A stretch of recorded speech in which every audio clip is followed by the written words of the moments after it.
guys, my name is Eden Harris, and today we are going to make strawberry danishes.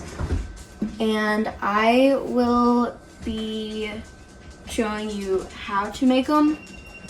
And first, before we start, I have to tell you what a chemical change and a physical change is. Alright, so here I am going to tell you what a chemical change are and a physical change are. There are two very different changes, and a physical change is a change of substance that can be reversed, and a chemical change is a change of substance that cannot be reversed. So first what we're going to do is we're going to preheat the oven to 350 degrees Fahrenheit, which I have already done. That is a physical. Now for the ingredients. Our first ingredient is 3 tablespoons of orange zest. Next one is 3 cups of granulated sugar.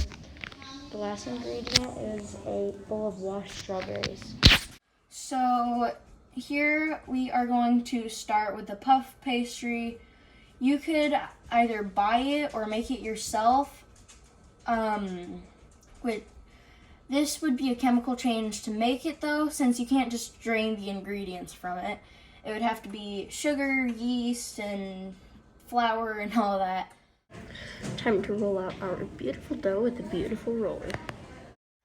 Alright, so that your dough does not stick to the counter or whatever you're kneading this on, you could add a couple of pinches of all-purpose flour just to make it dry, and it will not stick to the surface that you're kneading it on.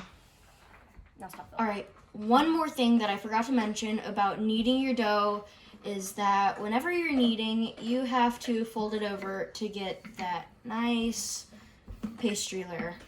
Because whenever you're making pastry, like flaky stuff and stuff that looks like it has layers, you have to fold it over and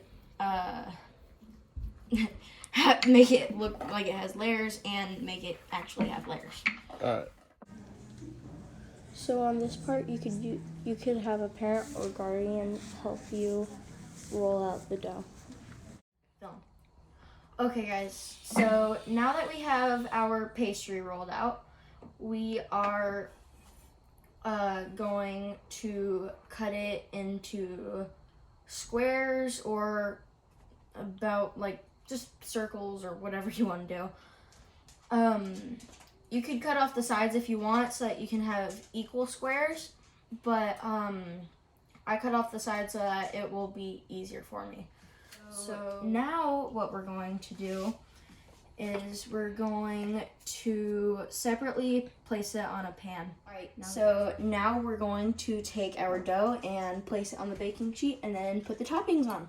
So now we are making our topping for the Danish right before it cooks, because if you cook it without the topping is going to be all goopy and your Danish pastry is just going to suck in all the stuff and it won't turn out too good.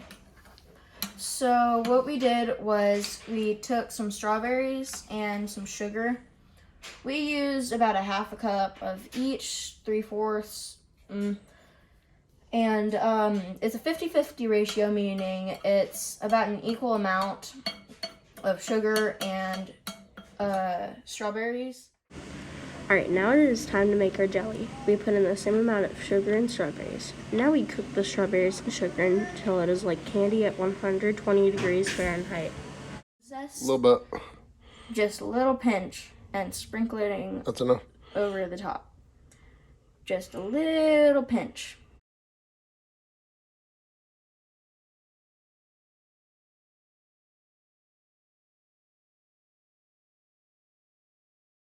So now that these are done cooking, oh, and by the way, these need to cook for about 12.5 minutes, and then have parent supervision to pull these out because these are very hot.